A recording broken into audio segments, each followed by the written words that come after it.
Hey guys, my name's Tomasz Gop. I'm an executive producer at CI Games working on Lords of the Fallen, our action RPG that's been in development since 2011 and it's going to come out this year on PlayStation 4, Xbox One and PC.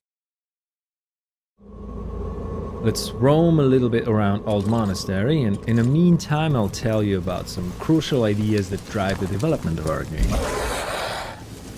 First few combat encounters you will see here focus around faster and agile opponents, so I'll try to use lighter gear and maneuver right. For example, trying to get the perfect positioning and perfect timing for an effective critical strike. It requires a little bit of practice, but is well worth the effort.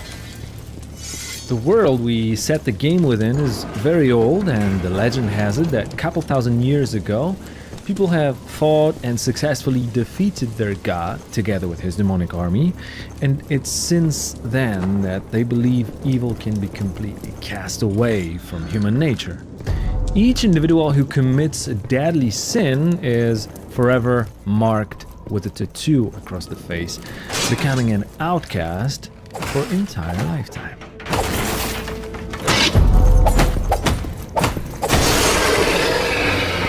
Anybody here? Harkin, our hero, has a very dark past behind him, and because of that, when the demons, or the Roger as we call them, started to reappear, he is assigned to face the threat. It's almost as if people believe that they can fight evil with evil. Oh, and by the way, it's worth mentioning that we really put a lot of work into highlighting the feeling of intense duel within each single one-on-one encounter that you will come across. Here, this next enemy normally would not be much of a hassle because he's mainly attacking from a distance, but surprise, surprise, there's a second one. So we gotten ourselves into more or less a 1 versus 2 situation. If I want to be extra efficient in situations like this, I always try to pull off a special dual-wielding combo with the daggers. It requires the timing, but the DPS is definitely worth the try.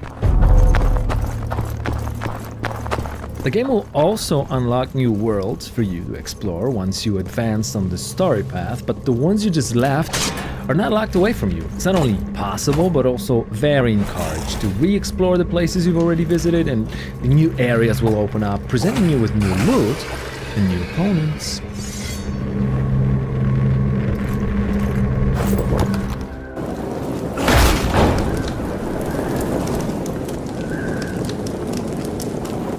All quiet here too, man.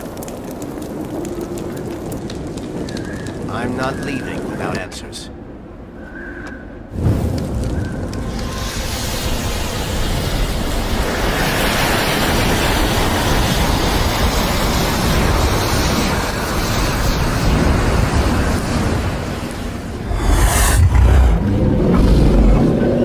This one here is a different type of opponent. He's bigger, stronger, more aggressive, but also he's not defending himself, so we'll try a different type of timing with this guy, using a heavier gear.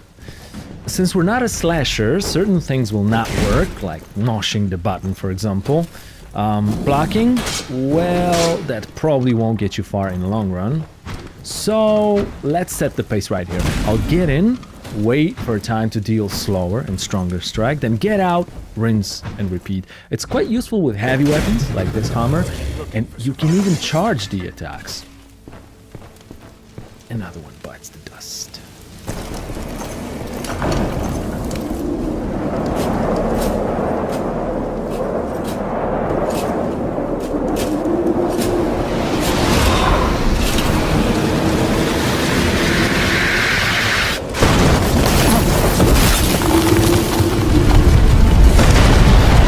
Okay, let's jump straight into a boss fight now. This is going to be the first boss of the game. We call him First Warden.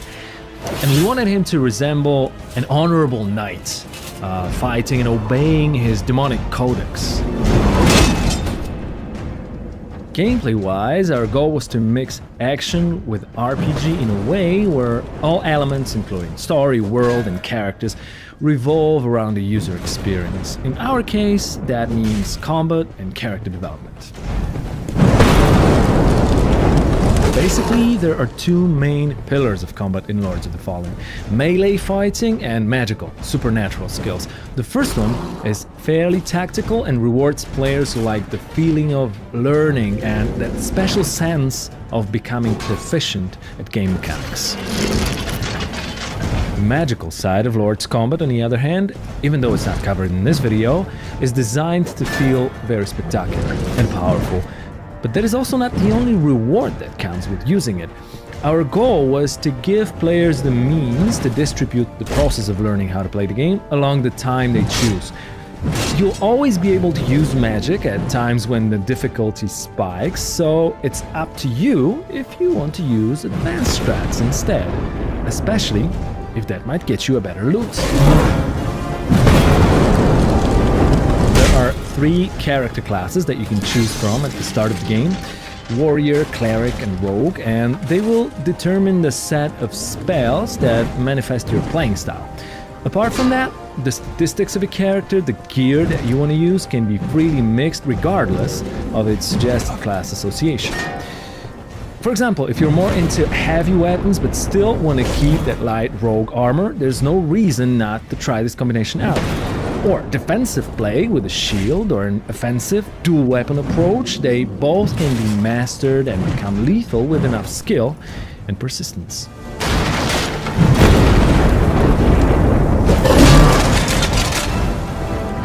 The last stage of the first Warden fight is where it gets interesting, because we finally managed to destroy the shield, making him a bit more vulnerable. At the same time, we pushed his aggression a little bit over the edge. If you remember not to get greedy and deal too much damage at too short amount of time, you can make it. Just please try to avoid his special attack, as it can stun lock you, and of course, we wouldn't want that, would we?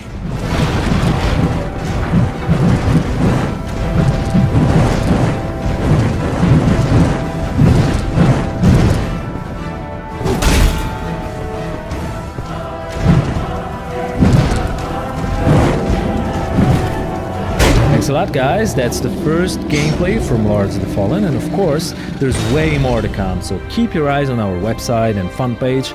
We want to make sure you know everything you wish about our game before it gets to your PlayStation 4, Xbox One, and PC.